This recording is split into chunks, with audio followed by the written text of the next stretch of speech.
Welcome to the Quiet Hour. Welcome in. I'm glad you're back, and if this is your first time joining, welcome. I'm so glad you're here. And either way, we're going to pick up where we left off. So if you are new here, you may have a little bit of catching up to do.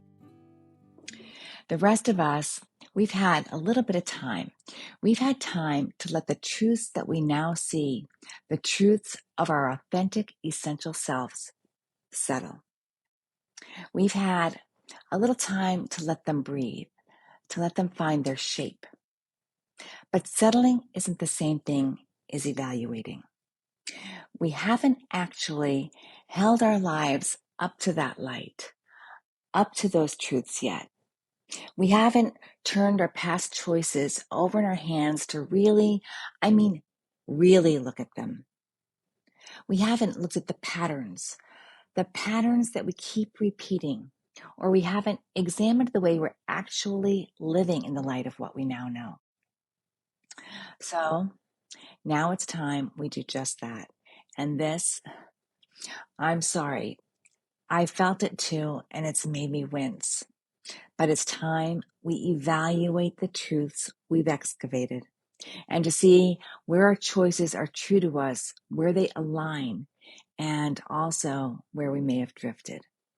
It's time to understand why the person we are and the life we're living may or may not be congruent with how we actually see ourselves.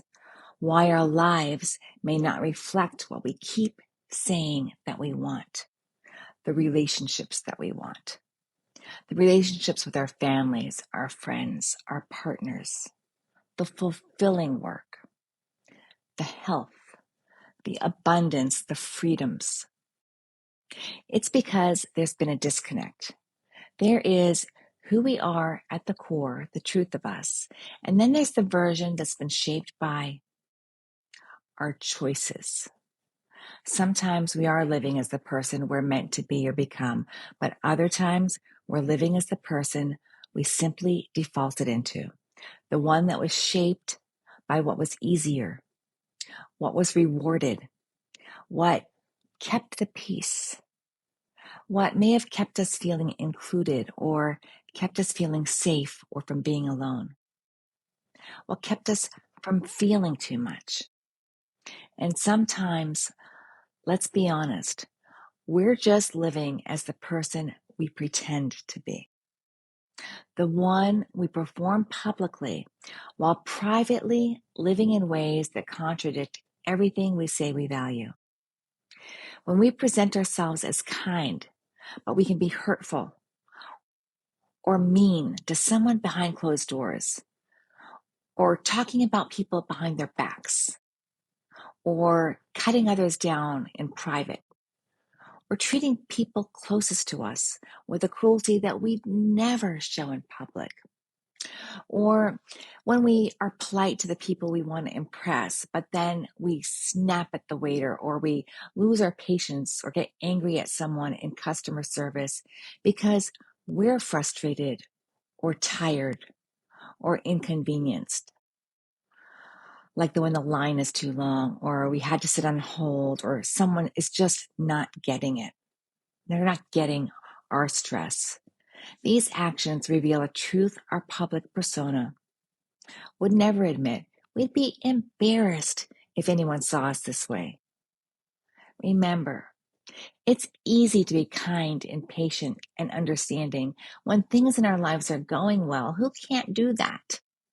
But the strength of our character, our integrity, our alignment is more accurately measured when life feels difficult, when we are feeling stressed or tired, or when we had a bad day or week or month, or when someone triggers us.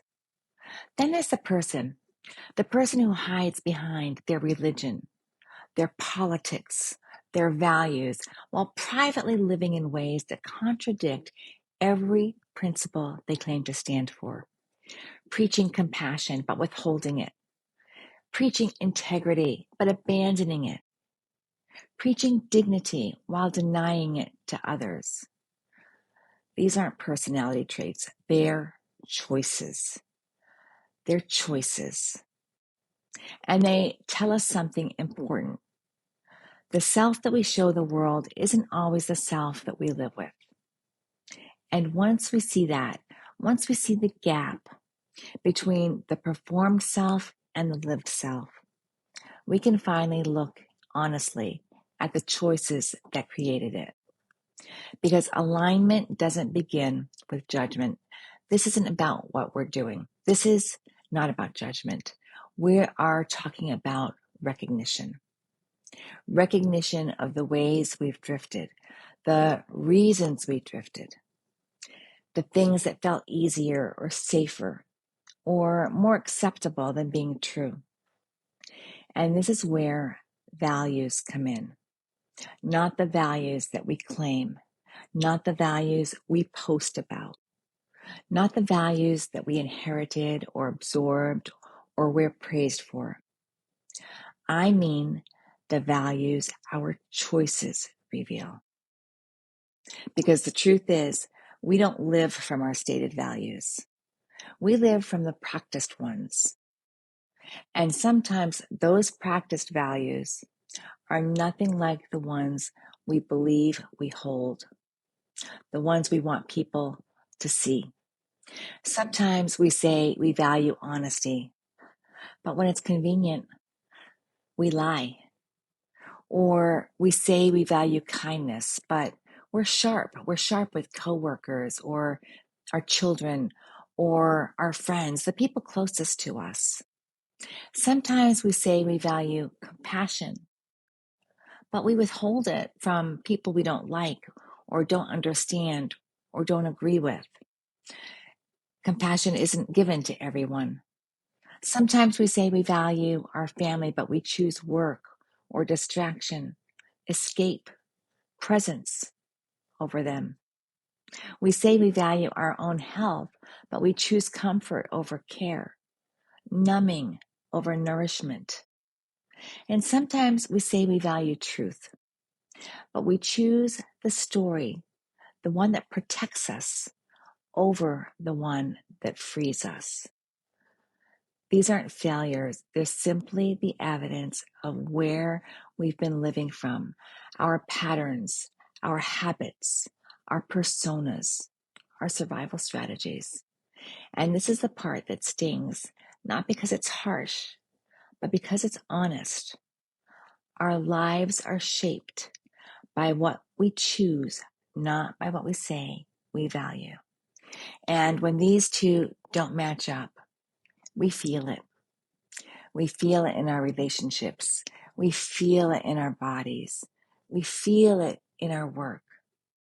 We feel it in our sense of purpose. We feel it in those quiet moments when we're alone with ourselves. We feel the drift. We feel the distance between who we are and how we're living, our actions. Most of our reactions happen automatically before we even think about it, before we choose, before we even realize what we're doing. We snap, we shut down, defend, withdraw, perform, we please, we pretend, we numb, we escape. We repeat the same old pattern because it's the one our nervous system knows best. So it's not about being bad. It's about being unaligned. And unaligned choices always cost us something big. But it also means this: we can't pause if we don't notice. We can't choose correctly if we don't pause. Awareness is the moment that we catch ourselves in the pattern. The moment we feel the old reaction rising. The moment we sense the drift happening in real time. Awareness is that little flicker of recognition that says, this is the moment. This is where I go cray cray. This is where I lose myself. We notice that flicker, that tiny moment of noticing is what makes the pause possible. Because once we notice, we can pause. And once we pause, we can choose.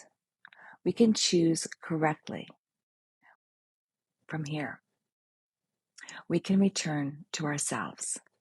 But before we go there, I want to tell you why this matters, why truth is the price, and why alignment is worth the work. Living your truth, it feels like ease, not the easy life, but the ease that comes from not pretending anymore, from not performing, from not managing an identity that doesn't belong to you. It feels like breathing deeper, like your body unclenching, like your nervous system finally gets the memo. It doesn't need to be on guard, not all the time. It feels like clarity, knowing what matters to you without needing permission or applause or agreement. It feels like being able to trust yourself again, your instincts, your boundaries, your voice, your yes, your no. It feels like coming home to yourself after years of living in a version of your life that didn't quite fit. This isn't the absence of conflict. It's the absence of inner conflict. It's integrity, the structural kind, where your inner world and your outer world line up. And here's the part that most people don't expect. The prize isn't only internal. When you live from your truth, when you act from your values, from appreciation and honesty, when you choose from your values, your outer life begins to shift too. You attract relationships that feel mutual and steady because you're no longer abandoning yourself to keep them. And you sustain those relationships because you're treating them with the same kind of respect that you want for yourself and kindness. Everyone deserves that. You find work that feels aligned because you're no longer choosing from fear, or scarcity. You experience more financial freedom because aligned choices create aligned outcomes, clear, better boundaries, decisions, less self-betrayal. Your health shifts because your body is no longer carrying the weight of pretending or performing, and you start making choices that honor that. Choices aligned with having a healthy, supported body. Like you eat in ways that nourish you. You sleep in ways that restore you. You move in ways that strengthen you. Your life becomes more abundant, not magically, but naturally, because we're no longer leaking energy into misalignment. When you live your truth, your life starts to reflect it. Not instantly, not perfectly, but it does, inevitably, because aligned choices create aligned lives. Let's pause for a moment. And with compassion, let's ask ourselves, what do I truly value? What kind of person do I want to be? And what happens when I do hold my life up to that light? What do I see? How about we meditate? Let's take one small, slow breath together. And then you can continue your meditation on your own. Or I'd love it if you join me for the Svasta Sunday companion meditation, holding your life up to the light. You'll find the link at the end of this talk and also in the description. But for now, let's take a breath. Ready? Inhale. And exhale.